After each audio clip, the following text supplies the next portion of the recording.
Today, we're going to break down some really powerful ideas for getting unstuck in life. These come from a sermon by Apostle Joshua Selman on how to succeed when times get tough. So, let's just jump right in.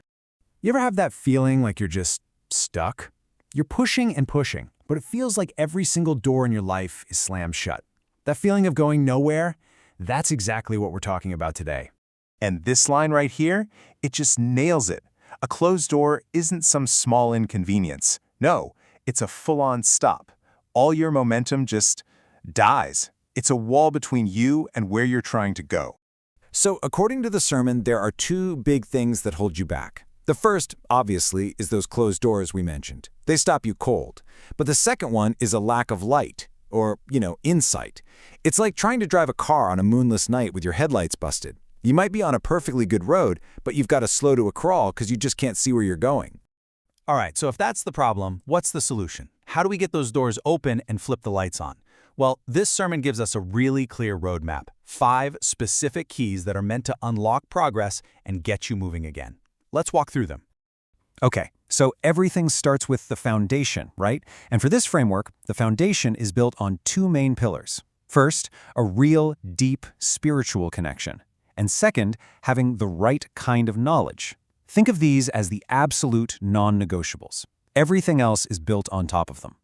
And I love the way this first key, connection, is explained. It's like a branch on a vine. A branch can't just decide to grow grapes by itself, right? It's completely dependent on the vine for life, for nutrients, for everything. The point is, any kind of success or increase in your life flows directly from that main connection. Okay, now for the second key, knowledge. And this is fascinating because it's broken down into 3 levels. Think of it like a pyramid. At the very bottom, you've got your practical skills, your job, your degree, your area of expertise, super important. But then, one level up, you have what are called kingdom principles, these universal truths like honor, diligence, how relationships work. And then at the very peak is the knowledge of God himself. The takeaway here is huge. You can be the best in the world at your job, but if you don't understand those higher level principles, your skills won't get you as far as they could. All right, so we've got our foundation, connection and knowledge. Now what? Well, the next 2 keys are all about putting that foundation to work. It's time for action. It's not enough to just know things. You gotta do things. And that comes down to 2 words, obedience and faithfulness. And obedience here doesn't just mean nodding along. It's defined in a really practical way. It's about actively doing your part. The idea is that for every promise of a breakthrough or increase, there's a condition attached. Obedience is simply you holding up your end of the bargain. This brings us to the 4th key, faithfulness. And this quote says it all, doesn't it? He that is faithful in that which is least is faithful also in much. It's so simple. How you manage the small stuff shows exactly how you'll handle the big stuff. Being trustworthy with the little things is basically your audition for greater opportunities. But what is faithfulness really? It's just raw consistency. It's showing up and doing your best day in and day out, even when nobody notices, even when you're not getting a pat on the back, even when the results aren't there yet.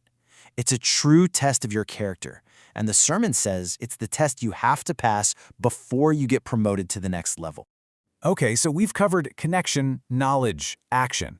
But this 5th and final key is different. It's not about what you do, it's about your attitude. It's all about the power of thanksgiving. And this is presented as a seriously powerful key for unlocking what's inside you. The whole idea is rooted in this scripture here. It says if you praise, then the earth shall yield her increase. So you give praise, and the earth gives back more. It's a direct cause and effect. But what exactly is the earth in this context? Well, here's the twist. The sermon says that you are the earth. That increase, all your potential, your gifts, your talents, it's already locked up inside of you. And complaining acts like a deadbolt, keeping it all trapped. Thanksgiving, on the other hand, is the key. It's what unlocks the door and lets all that potential finally come out and grow. So you take all 5 of these keys and you realize they're all connected by one big idea, a simple metaphor from farming. Increase is not luck. It's not an accident. It's a harvest. And a harvest only comes from seeds that you planted earlier.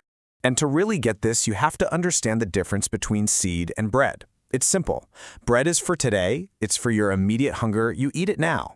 Seed, though, is for tomorrow. You don't eat it, you plant it, so you can have a much bigger harvest down the road. The warning here is that too many of us, when we're in a tough spot, we end up eating our seeds. We solve today's problem by sacrificing tomorrow's potential. So, okay, how do you actually sow these seeds? The sermon boils it down to two main ways. First, your words. Every word you speak is like planting a seed that will shape your future. And second, your actions. Every act of kindness, every time you go the extra mile, every good deed, that's you planting seeds for future harvest. And seeds can be so many different things, right? Diligence, prayer, showing respect, being kind. All of those are positive seeds that will bring a good harvest. But here's the thing. The law of sowing and reaping works both ways. You can also sow negative seeds, things like complaining, laziness, or being dishonorable. And guess what? Those produce a harvest too. The principle doesn't care. It's neutral. Whatever you plant, that's exactly what you're going to get. And this really is the bottom line. It's not enough to just know you have a seed. It's not enough to recognize your own potential or have a brilliant idea. God, according to the sermon, doesn't multiply what you recognize. He multiplies what you sow. Potential that you don't act on just sits there. It's the action of planting that starts the process of multiplication. So that leaves all of us with a pretty powerful question to think about, doesn't it? When you look at your own life, through this whole idea of sowing and reaping, and you think about these 5 keys we talked about: connection, knowledge, obedience, faithfulness, and thanksgiving. What seeds are you going to choose to plant today? Because that's what will determine the harvest you get tomorrow.